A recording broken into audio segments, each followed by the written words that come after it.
Well, getting you some latest information amid Israel-Hamas war, Muslim world leaders met the top Chinese leadership this morning. These are top Muslim leaders who have met the Chinese leader Wang Yi this morning. They want Chinese to help in de-escalation of war between Palestine and Hamas. Between Palestine and Israel, of course. And delegates from Saudi Arabia, Jordan, Egypt, Indonesia and OIC have reached Beijing this morning. Of course, the Muslim world is coming together and trying to reach out to the Chinese authorities to ensure that there's a de-escalation, a peace of sorts that can be broken. They want China to ensure civilian protection during the war. What kind of role the Chinese can play is indeed a wait and watch. But amidst the Israel-Hamas war, it's the Chinese intervention which is being sought. Let's tell you a bit more about what kind of intervention this is and what is it that the Muslim world is really hoping for.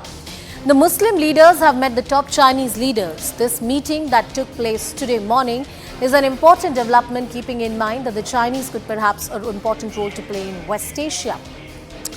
They want China to put pressure on Israel. Of course, Chinese are an important trade partner for the Israelis. They also want China to intervene in Israel-Hamas war and ensure that if there is some kind of de-escalation that can be broken.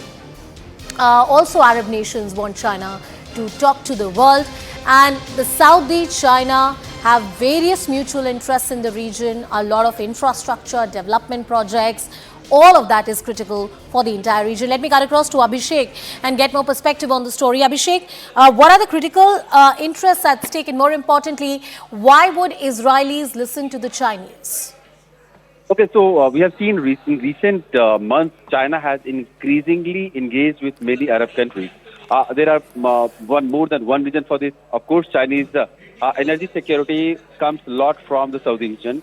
And that is why China wants Saudi nations and the other Arab nations to have a peaceful and stable, economical stature.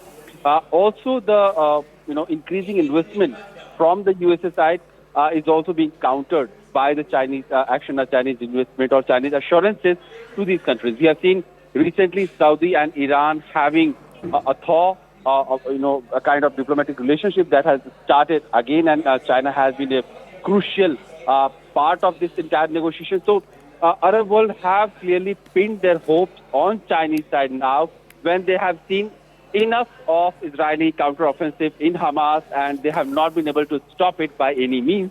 And no matter of how much, expression of anger or frustration they have done to their Western counterparts, the Israeli counteroffensive has not started against Hamas, which has caused a lot of humanitarian crisis as well. So in that sense, they are now pinning their hopes on China that probably Chinese side will be able to put some sense or put some pressure on Israel or the other Western countries who also have a very, huge interest by the Chinese side that China will be able to put some pressure on these countries to ensure that Israel stops its counteroffensive or Israel goes ahead with the ceasefire option that the people in Arab countries have been asking for, so many days. So that's probably one of the reasons why Arab countries and many of their representatives have gone and met Chinese Foreign Minister Wang Yi today.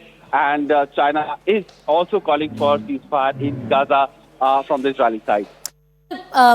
Thinking aloud with you, Abhishek, to a certain extent, the United States of America, of course, the obvious is pretty much clear to everyone, which is that US has unequivocally given all its support, all its might, whether it's militarily, politically, to the Israelis in this battle against terror that they're fighting. But at the same time, the humanitarian concerns are something on which even the Americans have struck a cautious note.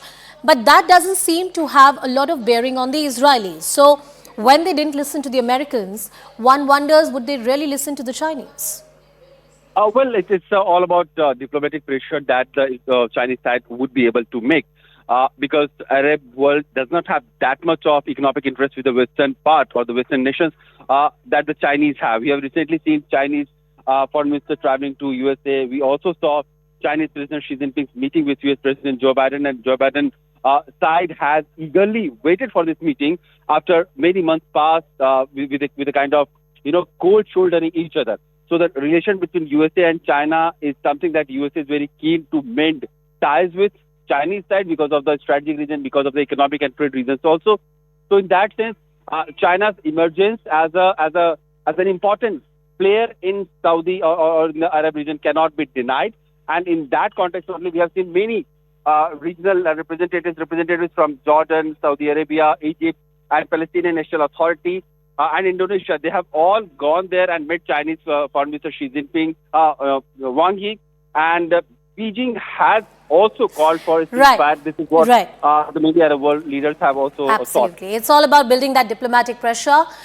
Thank you so much, Abhishek, for getting us all the details on that very important story. We'll continue tracking that one and whether that diplomatic pressure yields any kind of results.